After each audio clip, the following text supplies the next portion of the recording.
السلام عليكم ورحمة الله والصلاة والسلام على رسول الله. رمضان كريم وكل عام وأنتم بألف خير. إن شاء الله نقدم لكم كيك بالكاكاو والقرقاع، هائلة وزوينة بزاف. تابعوا معايا الفيديو حتى النهاية ديالو.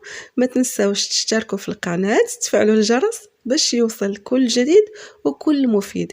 بالنسبة للمكونات اللي عندنا في هذا الكيك، عندنا كاس لاروب ديال سنيدة، 2 بيضات، عندنا كذلك ساشي ديال الفاني، دانون بنكهه ديال الشوكولات، نص كاس ديال الزيت. هاد المكونات كنحاول انني نخلط بيناتها حتى كيولي عندي واحد الخليط، وديك الساعه كنضيف البقيه ديال المكونات.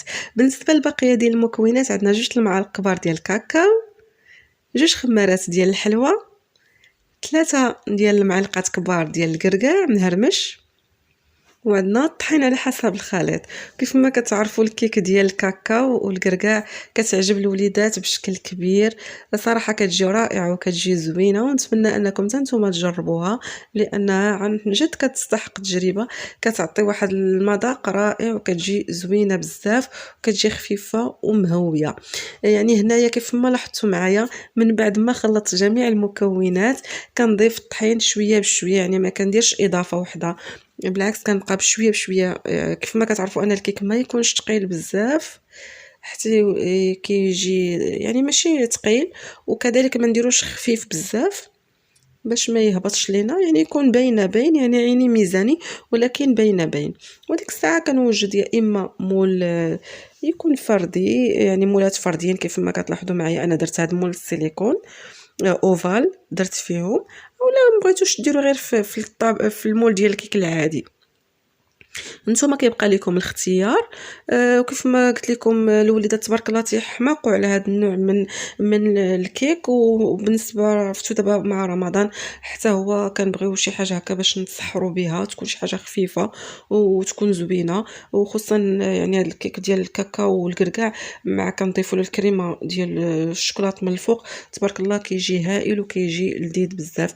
صافي كيف ما لاحظتوا معايا، من بعد ما درت الكيك كنديرو في المول ديال السيليكون، ندخلو الفرن حتى كياخذ حقه تماما من الطياب، وكنخرجو كنخليهم حتى كيبردوا، وديك الساعه كنديمو ليهم وكنحاول انني نزينهم. بالنسبه للتزيين انا درتو عادي، خديت غير 100 غرام ديال الشوكولات اسود، ضفت له دانون ديال الشوكولات صافي خلطت بيناتهم بجوج، وزينت به الوجه ديال الكيك ديالي.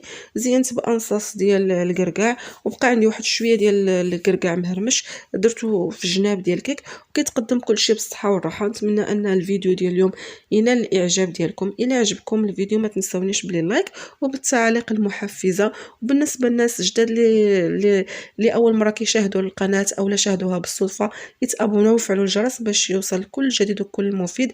الى فيديو اخر تنقول لكم شهيه طيبه، الله يستر امورنا واموركم بالخير. مع تحيه سناء عنبال.